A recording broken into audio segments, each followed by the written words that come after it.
네, 조금 전 전해드렸듯이 도널드 트럼프 미국 대통령이 베네수엘라의 안전한 정권 이양이 이뤄질 때까지 미국이 통치하겠다고 밝혔습니다. 베네수엘라는 유일한 대통령은 마두로뿐이라며 체포된 대통령 부부의 석방을 촉구하며 미국에 맞서 항전할 가능성도 내비쳤습니다. 봉영식 연세대 통일연구원 전문 연구위원과 함께 자세히 이야기 나눠보겠습니다. 안녕하세요. 안녕하십니까. 네, 조금 전에 속보로 전해드렸던 내용인데 이 베네수엘라의 니콜라스 마두로 대통령을 태운 비행기가 뉴욕 군공항에 도착했다고 합니다. 네, 저희가 지금 화면으로 보여드리고 있는 내용인데요. 그 마두로 부부를 압송한 비행기가 뉴욕 군공항에 도착했다고 CNN과 AP통신 등이 보도를 했습니다. 네, 또 마두로 대통령은 곧 뉴욕에 있는 브루클린 구치소로 이송될 예정이라고 CNN이 보도를 하기도 했는데요. 네, 지금 어떤 인물이 마두로 대통령인지 정확하게 확정을 할 수는 없지만 뉴욕 군공항에 도착한 비행기에서 대통령 부부가 내려서 잠시 후에 브루클린 구치소로 이송이 될 예정이고 또 2020년에 마약 테러리스트 등의 혐의로 기소됐던 대통령 부부가 뉴욕 또는 마이애미 법원에서 재판받을 예정이라고 밝힌 게 지금까지 미국 측에서 밝힌 내용입니다. 네, 오늘 우리 시간으로 새벽 1시쯤에 트럼프 대통령이 기자회견을 열었습니다. 베네수엘라 과도 통치를 선언하면서 정권 이양 때까지 정치적 그룹과 함께 운영하겠다라고 했거든요. 이 정치적 그룹이 어딘지도 좀 궁금하고 전반적으로 어떻게 들으셨습니까? 시청자 여러분께서는 트럼프 행정부의 주된 목표는 중국이 아니었는가? 왜 중국 경제에 신경을 쓸 것이지 왜 멀리 떨어지는 베네수엘라에 이렇게 군사 행동을 함으로써 미국의 글로벌 전략에서 이탈하는 모습을 보이냐 하실 수 있지만 이게 다 중국 견제 일부이기 때문에 이런 과감한 그리고 여러 가지 논란이 있는 군사 행동을 트럼프 행정부가 강행한 것으로 보입니다. 네. 왜냐하면 미국 말에 우리들은 그 나쁜 피가 있다. 사이가 아주 안 좋은 사이를 그렇게 얘기하는 배드 블러드라는 표현이 있는데 이번에 마두로 대통령도 그렇지만 그 전에 차베스 대통령도 계속해서 반미주의를 표방해 왔습니다. 베네수엘라가 산유국이기 때문에 오펙 회원국이기 때문에 그 오일머니 원유 수출로 만든 자금을 중국과의 거래를 통해서 반미주의 정권들이 계속 이용해 왔거든요. 그래서 베네수엘라의 대중 원유 수출을 차단해야지 미국이 중국에 대한 이제 경제 압박의 그 정책의 효과가 있습니다. 계속 이 바가지에서 물이 새고 있으면은 아무리 그 중국을 압박하려고 해도 중국이 계속해서 이제 원유를 받을 수가 있으니까요. 두 번째는 이 마약 문제입니다. 중국도 아편 전쟁을 겪으면서 마약 단속에 이 공산당도 계속 주력하고 있는 것이 큰 나라가 망하는 것은 외부 침입이 아니라 내부에서 마약 때문에 망한다 그러고 미국도 이것의 그 예외가 아니기 때문에 캐나다, 멕시코에 대해서는 관세 폭탄을 던지면서 펜타닐 밀거래를 국경 단속을 강화해라고 요구를 했고 네. 베네수엘라에 관해서도 이렇게 마약 밀매에 대해서 마두로 정부가 개입돼 있기 때문에 군사 행동을 하겠다고 하고 이번에 실행에 옮긴 것입니다. 따라서 크게 볼 때는 베네수엘라가 미국에게 멀리 떨어져 있고 작은 나라가 아니라 미국이 주력하고 있는 대중국 견제의 핵심 부분이고 또 미국을 다시 위대하게 만들겠다는 트럼프 행정부가 힘을 쓰고 있는 마약 단속에도 굉장히 중요한 부분이기 때문에 국제법 위반이라든지 이런 군사 개입에 논란이 있지만 이번에 이 군사 행동을 단행한 것으로 보입니다. 네, 마약과 함께 원유 얘기도 짚어주셨는데 미국의 석유 회사가 베네수엘라에 들어가서 무너진 석유 인프라를 재건할 거라는 계획도 밝혔어요. 겉으로는 베네수엘라 국민을 위한 것이라고 말했지만 속내는 다르다는 해석도 나오는데 어떻게 보시나요? 두고 봐야겠습니다만 이건 트럼프 대통령의 소위 그 거래주의 그리고 현실주의적인 외교 안보 정책이 다시 한번 구현된 것이 아닌가 싶습니다. 기억하시겠습니다만 이스라엘 하마스 전쟁을 종식시키겠다 하면서 가자 지구의 팔레스타인 주민들을 강제 이주시키겠다. 그래서 팔레스타인들을 이 거주하고 있는 가자 지구를 국제 휴양지로 만들겠다 이렇게 얘기했지 않습니까? 네. 그러니까 이제 미국이 직접 개입을 해서 경제 발전을 통해서 문제를 해결하겠다. 그것이 그동안 전쟁에 시달리고 가난에 시달린 당사자들을 도우는 가장 현실적인 방안이라는 얘기를 했죠. 또 우크라이나 러시아 전쟁도 어떻게 종식시킬 것인가 얘기했을 때는 미국 기업이 우크라이나에 들어가서 이제 광물, 채굴 산업을 해가지고 그 수익을 가져가겠다고 했지 않습니까? 그러니까 미국 기업이 우크라이나에 가서 활동을 하고 있으면 러시아도 감히 재침공을 못할 것이다. 이거 미국에 대한 직접적인 도전이니까. 이번에도 베네수엘라에 미국이 들어가서 군사력도 필요하다면 동원을 해서 석유 산업을 장악하겠다.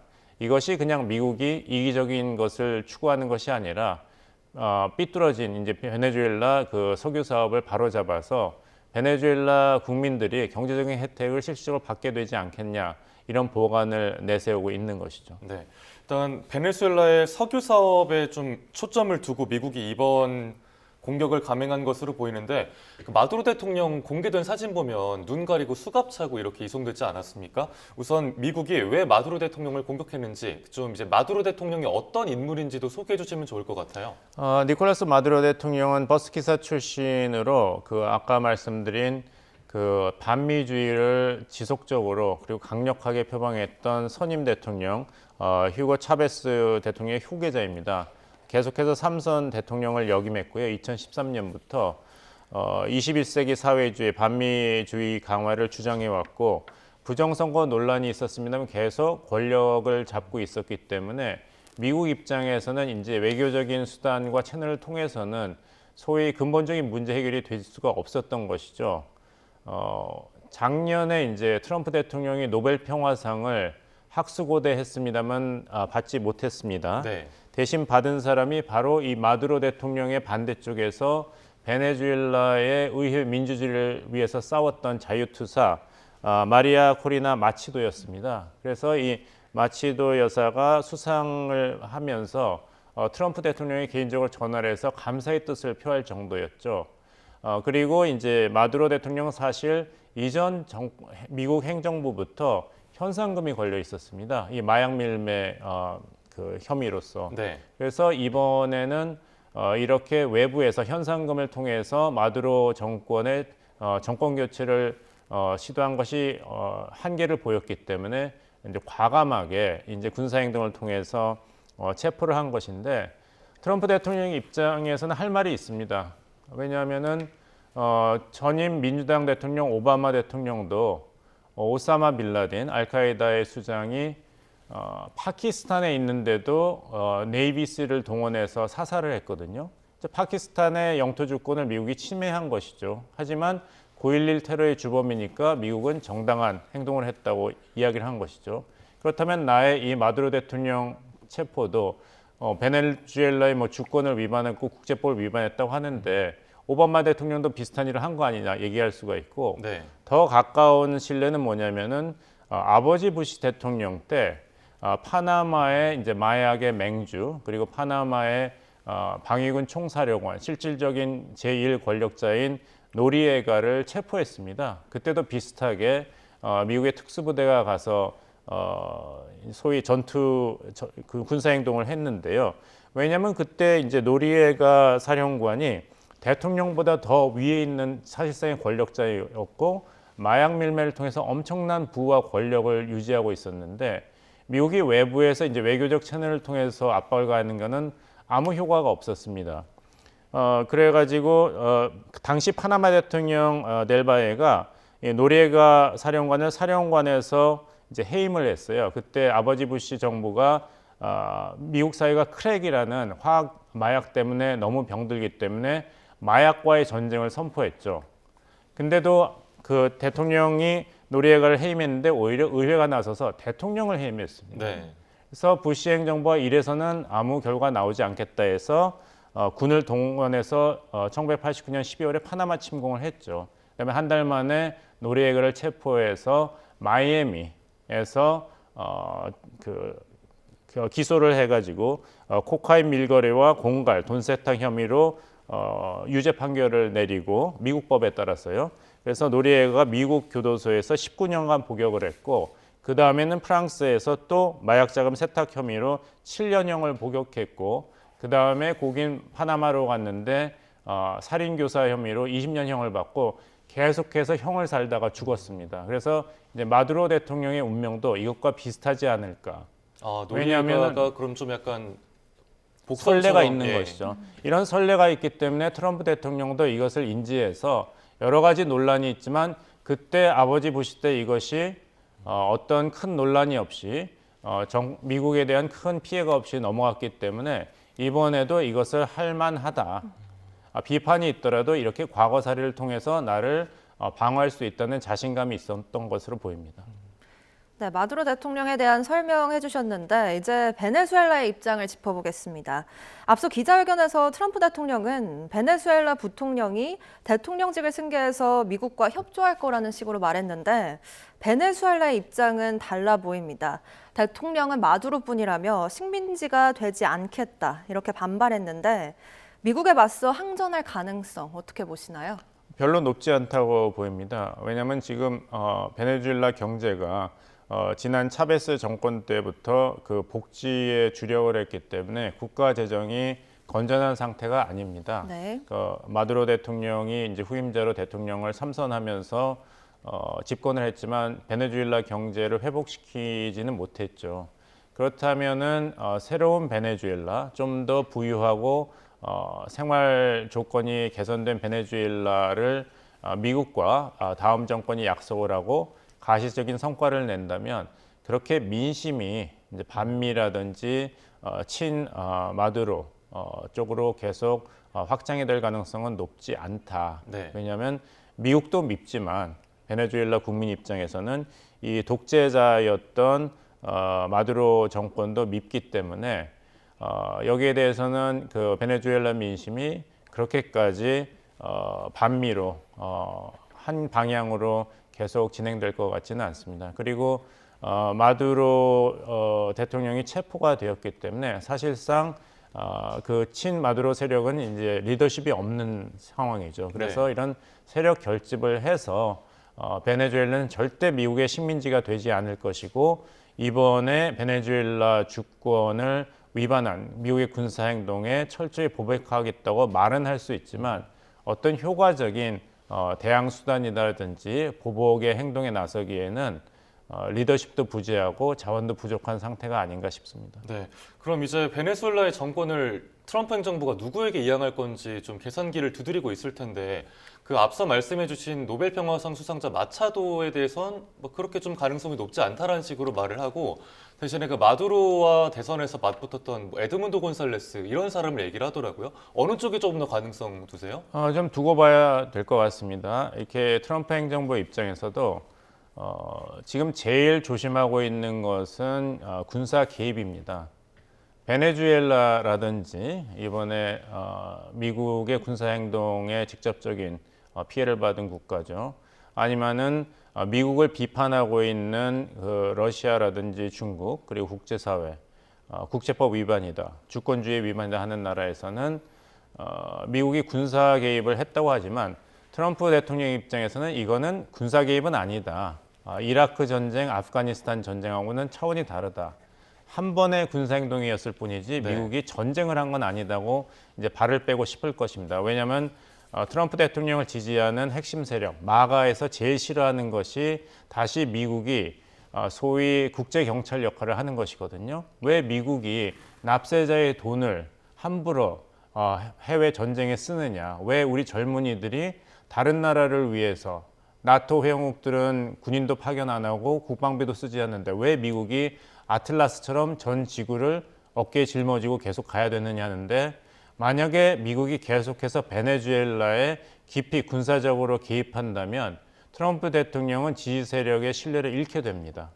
미국을 위대하게 만들겠다더니 왜 엉뚱한데 미국의 에너지와 국방비 그리고 경제력을 소모하느냐. 네. 따라서 미국 트럼프 대통령이 이 선에서 평화적인 정권 이양이 베네수엘라 국민들에 의해서 자연스럽게 또 자발적으로 이루어진다는 모습을 보이고 어느 정도 이제 사태를 수습하고 발을 빼는 그런 경로를 택할 것으로 보이기 때문에 지금 와서 갑자기 미국이 대통령까지 지명을 해서 예를 들면 아까 말씀하신 노벨 평화상 수상자 마리아 코리나 마치도를 미국이 지지한다 한다면은 결국엔 미국이 책임을 질 수밖에 없거든요. 앞으로 베네수엘라 전국이 혼란이 있거나 뭐 혁명이 일어난다거나 하면은 미국 어디 갔는가 이 대통령을 지지한 미국이 책임져야 된다고 하기 때문에 트럼프 대통령으로는 이것은 악몽의 시나리오입니다. 이제 여기서 체포를 했으니까 기소하고 재판에 넘겨서 유죄 판결을 받아서 마약 단속을 하고 또 베네수엘라와 중국 간에 이제 원유 거래를 끊고 대신에 베네수엘라는 새로운 정치로 자발적으로 넘어가는 것이 트럼프 대통령이 가장 선호하는 시나리오겠죠.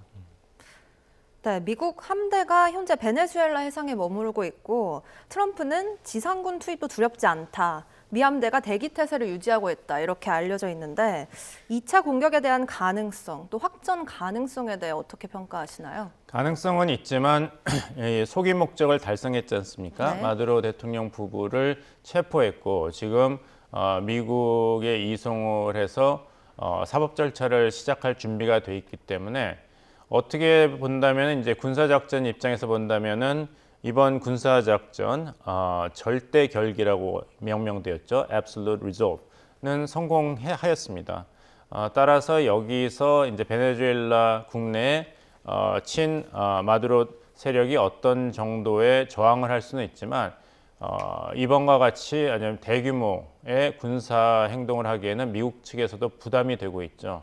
다시 말씀드립니다마는 트럼프 대통령 1기, 45대 대통령으로 4년, 그리고 2025년 47대 대통령의 1년을 돌아보면은 군사 행동을 하되 미국이 계속 깊이 전쟁에 끌려 들어가는 것은 절대 반대한다는 것이 트럼프 대통령의 특징입니다. 외교안보 정책에.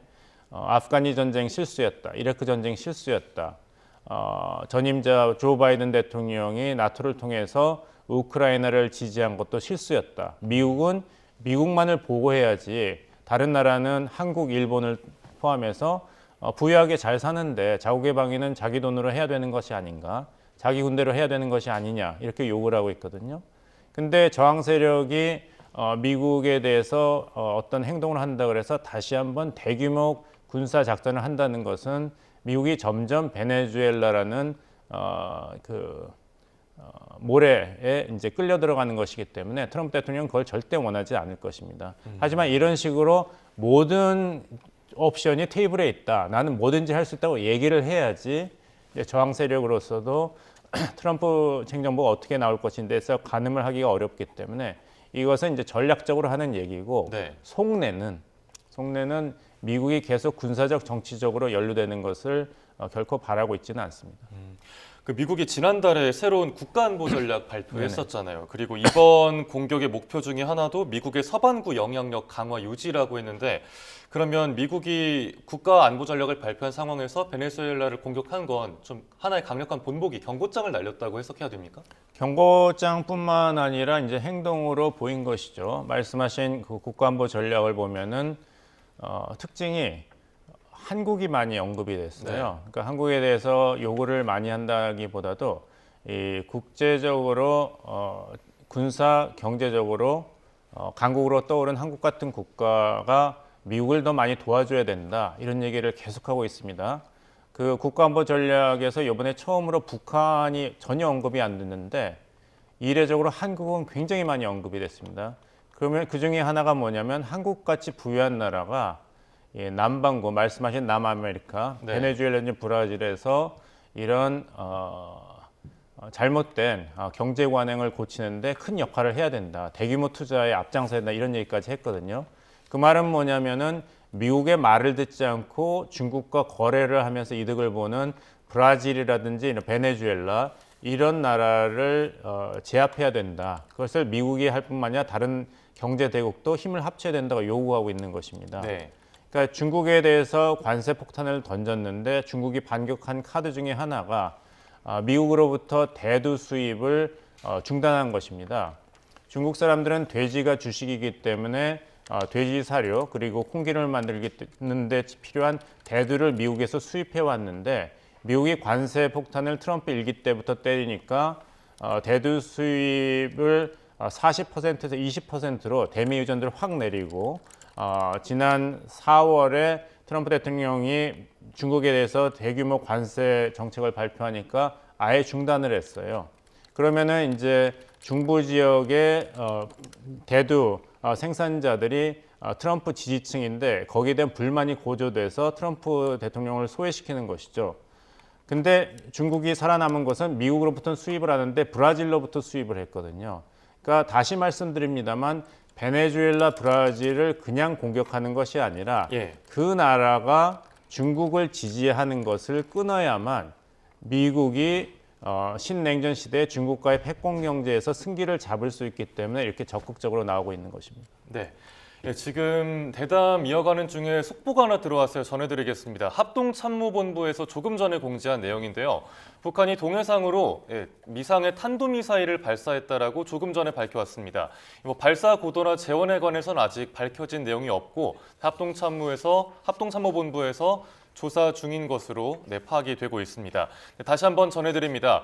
합참에서 북한이 조금 전 동해상으로 탄도미사일을 발사했다는 내용이 들어와 있는데요. 자세한 내용은 취재가 되는 대로 이어지는 뉴스에서 전해드리도록 하겠습니다.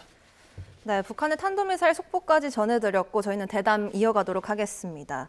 네, 이렇게 새벽에 급하게 이뤄졌던 체포 작전의 내용이 언론을 통해서 전해지고 있는데 아무래도 마두로 대통령 부부 침실에서 급습해 끌어내고 이게 갑자기 일어난 게 아니라 수개월 동안 치밀하게 준비된 것으로 알려져 있어요. 또 미국 최정예 특수부대 델타 포스가 동원됐다고 전해 들었는데 이 델타 포스 어떤 부대인지 설명 부탁드려도 될까요? 먼저 이 육군 특수부대 델타 포스만이 이제 작전에서 공을 세운 건 아니고 그렇다면 이제 다른 참여한 미군들이 섭섭해하겠죠. 그 합참 미국 합참전도 150여 대의 비행기가 동원이 되었고 20개의 군사기지가 이용되었다고 얘기했습니다. 그래서 비단 육군 정예부대 특수부대인 델타 포스 그 녹색 베레모를 써가지고 그린버레라고 하고 있죠. 1977년도에 창설되었는데 대테러 작전의 이제 핵심 육군 부대라고 할 수 있죠. 그래서 적진에 들어가서 그 지도자 제거라든지 이런 인질 구출에 특화된 그런 특수부대입니다. 대테러 작전에서. 그래서 제일 유명한 케이스는 2001년에 미국이 아프가니스탄에 들어가서 9.11 테러를 주도했던 오사마 빌라딘을 사살하려 하려는 토라브라 작전에 참여했고 그건 실패했죠. 네. 아까 말씀드린 이제 파나마에 가서 노리에가 총사령관을 체포하는 작전 거기에서도 주력을 했습니다. 1980년 그거는 성공했습니다. 그리고 시청자들 분들께서 제일 잘 익숙한 장면은 그 유명한 영화 있죠. 블랙호크 다운. 소말리아에서 이제 미군 부대가 갑자기 헬리콥터가 추락해서 그걸 구출하는 작전. 네. 거기서 주된 역할을 한 것이 이 델타 포스입니다. 하지만 말씀드리는 델타 포스만이 작전을 한 것이 아니고 미국의 이제 육군, 공군, 해군, 그 해병대가 이 작전을 돕는 역할을 했다는 것이 덤포드 합장 의장의 설명이었고 거기서 이제 베네수엘라 측에서 군인 그리고 민간인의 사상자까지 이제 발생하였죠. 네. 그 앞서도 파나마 침공과 이번 마두로 대통령 압송이 좀 비슷한 면이 많다라고 분석을 해주셨는데 그렇다면 파나마 침공 때와 이번 베네수엘라 침공에 좀 눈여겨볼 만한 다른 점도 있나요? 다른 점보다는 이제 흡사한 점이 더 많다고 봐야겠죠. 아까 말씀드린 대로 트럼프 대통령이 제일 싫어하는 것이 미국의 군사 개입인데 그것은 바보 같은 일이다 계속 얘기를 했지 않습니까? 그런데 트럼프 대통령이 지난 6월에 이란의 세계 핵시설을 폭격을 했죠. 그리고 이번에 마두로 대통령 체포도 군사행동을 한 달 동안 치밀하게 준비를 하고 리허설을 한 다음에 감행을 했습니다. 그러면은 트럼프 대통령이 마음을 바꾼 것이 아닌가 물어보실 수 있는데 네. 그것은 아니고 이렇게 보는 것이 더 정확할 것 같아요. 트럼프 대통령은 사업가 출신의 정치 지도자이기 때문에 이 손해보는 일은 절대 안 하는 것이죠. 하지만 성공 확률이 확실할 때는 과감하게 결정하는 그런 모습을 보인다고 우리가 보는 것이 타당하다고 봅니다. 그 이라크 핵시설 3군데의 폭격도 이스라엘의 네타냐후 총리가 트럼프 대통령에게 설득하면서 그 폭격이 왜 절실히 필요하고 미국의 이익에 부합되고 그리고 반드시 성공할 것이다. 이스라엘 공군이 그 미국 폭격기의 항로를 완전히 방어해 주겠다. 이란의 그 공습 시설을 무력화시키겠다고는 것을 확실히 보여준 다음에 감행한 것이고 사실상 폭격에 성공했지 않습니까? 네. 이번에도 이 마두로 대통령 부부의 이 체포가 워낙 성공 확률이 높다고 판단했기 때문에 과감히 감행을 결정한 것이고 단지 조건은 미국이 다시 한번 이라크, 아프가니스탄 전쟁과 같이 장기적으로 소모적으로 군사 개입하는 것은 차단하겠다. 이것은 확실한 것 같습니다. 네. 미국이 부시 행정부터 이라크 전쟁을 17년 했고 아프가니스탄 전쟁을 20년을 했습니다. 굉장히 많은 사상자가 났고 미국의 이제 재정이 파탄나서 우리나라 돈으로는 사실상 5,600조 원에서 8,400조 원이 그 두 개의 전쟁을 수행하는 데 다 소비가 됐습니다. 이것이 얼마나 큰 돈이냐면 미국 연방준주 1년 예산에 해당하는 돈이거든요. 그러니까 미국 정부가 1년 동안에 아무 일도 돈이 없어서 아무 일도 못했다고 상상하시면 되죠. 그럼 어느 나라가 그동안 미국이 이라크, 아프가니스탄에서 발목이 잡히는 가장 혜택을 받는가? 중국이지 않습니까? 네. 그것을 트럼프 행정부가 다시 되풀이하지는 않을 것이기 때문에 이번에는 한 번 군사작전으로 들어갈 것이고 아까 말씀하신 아버지 부시 행정부 때 파나마에 들어가서 마누엘 노리에가 방위군 총사령관을 한 달간의 포위를 하고 체포한 데 성공했기 때문에 이런 성공한 사례가 있고 그것을 베네수엘라에 그대로 적용할 수 있다는 자신감이 있었기 때문에 결정을 행한 것으로 보입니다. 네, 이번 베네수엘라 공격에 대해 국제사회 반응이 좀 다른 입장인 것 같은데 국제사회 반응 어떤지 한번 짚어주시죠. 트럼프 행정부와 국제법을 얼마나 무시하느냐가 이번에도 잘 드러났죠. 아까 그 아버지 부시 행정부의 노리에가 체포 때도 비판을 받았고 이라크 전쟁도 사실 유엔에서는 반대를 했습니다. 왜냐하면 사담 후세인 이라크 정부가 알카에다와 손을 잡고 미국을 공격했다는 증거가 없다. 그리고 이라크가 비밀리에 핵무기를 개발했던 증거가 없다고 했고 유엔에서도 그것을 미국에게 주장을 했습니다. 그리고 프랑스와 독일도 이런 확실한 증거가 없는데 미국과 같이 참전을 할 수가 없다고 빠졌거든요. 하지만 그 당시만 하더라도 그 부시 행정부도 그렇고 아버지 아들 둘 다 국제법을 통해서 미국의 행동을 정당화하려는 노력은 있었습니다. 뭐 자유권 발동이라든지. 근데 이번에는 아예 국제법을 트럼프 대통령은 이야기도 하지 않는 거예요. 네. 그러니까 잘 보이려고 하는 시도조차도 하지 않고 사실이 그렇다. 펜타닐 때문에 우리 무고한 미국민들이 죽어가는데 그럼 미국 대통령으로 가만히 있는가? 국제사회가 이제까지 한 것이 무엇이냐? 지난번 유엔 총회에서 트럼프 대통령이 연설을 하면서 그 얘기를 했지 않습니까? 유엔이 이런 좋은 건물에서 시간과 재정을 낭비하고 있는 것이 안타깝다. 내가 더 많은 일을 했다. 나는 10개의 전쟁을 막았는데 유엔이 한 것이 무엇이냐 이렇게 유엔을 다고치는 연설을 했죠. 오늘 유엔 총회 연설을 하려고 에스컬레이터를 타고 아내랑 오는데 에스컬레이터도 고장나서 멈춰서 다칠 뻔했다. 이런 얘기까지 했지 않습니까? 그러니까 이제 유엔을 믿지 않는 것이 아주 노골적으로 드러난 그런 사례이기 때문에 국제사회 특히 그리고 국제기구가 어떻게 비판을 하더라도 국제법 위반은 사실입니다. 하지만 트럼프 대통령 입장은 간결하고 투명하죠. 법은 멀고 주먹은 가깝다. 그리고 나는 미국 대통령으로 미국 우선주의, 아메리카 퍼스트. 미국 국민들이 마약 때문에 죽어가는데 내가 가만히 있을 수가 있는가? 미국에서 약물 과다 복용으로 사망자가 1년에 약 11만 명입니다.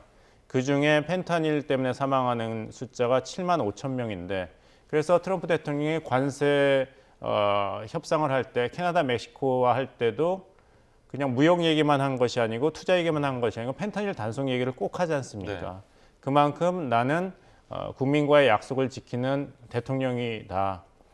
그리고 미국이 이런 약물 과다 복용, 마약 때문에 희생되는 걸 막겠다. 이런 것을 실천해 왔기 때문에 이번에도 국제사회에 이건 국제법 위반이다. 베네수엘라 주권 침해다 하지만 트럼프 대통령 할 말이 많죠. 첫째, 예전 아버지 부시 대통령 때도 파나마에 가서 노레이가 체포를 했는데 그때 그다음 어떻게 됐는가? 정의가 실현되지 않았냐? 두 번째, 베네수엘라의 독재자인데 그러면 가만히 놔두는 것이 베네수엘라 국민들에게 도움이 되는가? 당신들은 나보고 민주주의를 파괴했다고 비판을 하는데 그러면 베네수엘라 민주주의를 복원할 수 있는 기회를 주는 나의 군사행동은 왜 비판하는가? 이렇게 받아칠 수가 있는 것이죠. 네. 그래서 트럼프 대통령 입장에서는 뭐 비판이 있겠습니다만 또 나름대로 할 얘기도 많은 상태다. 말씀드리겠습니다. 네. 우선 러시아와 중남미 다른 국가들, 좀 베네수엘라와 가까웠던 국가들은 용납할 수 없다. 뭐 주권 침해다라면서 반발하고 있고 많은 유럽 국가들도 일단 미국과 거리 두기를 하는 것 같은데 무엇보다 미국 내부의 정치적 파장도 좀 궁금하거든요. 국정 운영에 좀 중대한 분수령이 될 것 같은데 어떻게 분석하세요? 저는 그렇게 보지 않습니다. 이제 아버지 부시가 재선에 실패한 공화당 대통령입니다. 빌 클린턴 민주당 후보에게 1992년 대선에서 졌죠. 근데 이것 때문에 파나마 침공 때문에 그 부시가 재선에 실패했다고 보기는 어렵습니다. 경제가 안 좋았기 때문에 재선에 실패했거든요. 아버지 부시 대통령은 이제 파나마에서 노리에가 체포했을 뿐만 아니라 걸프전의 영웅이었지 않습니까? 네. 그때 사담 후세인 정권이 쿠웨이트를 침공했을 때 다시 그 이라크 군을 몰아내는 그런 혁혁한 전공을 올렸는데도 미국 국민은 부시 대통령을 다시 한번 선출하지 않았습니다. 왜냐하면 경제이기 때문입니다.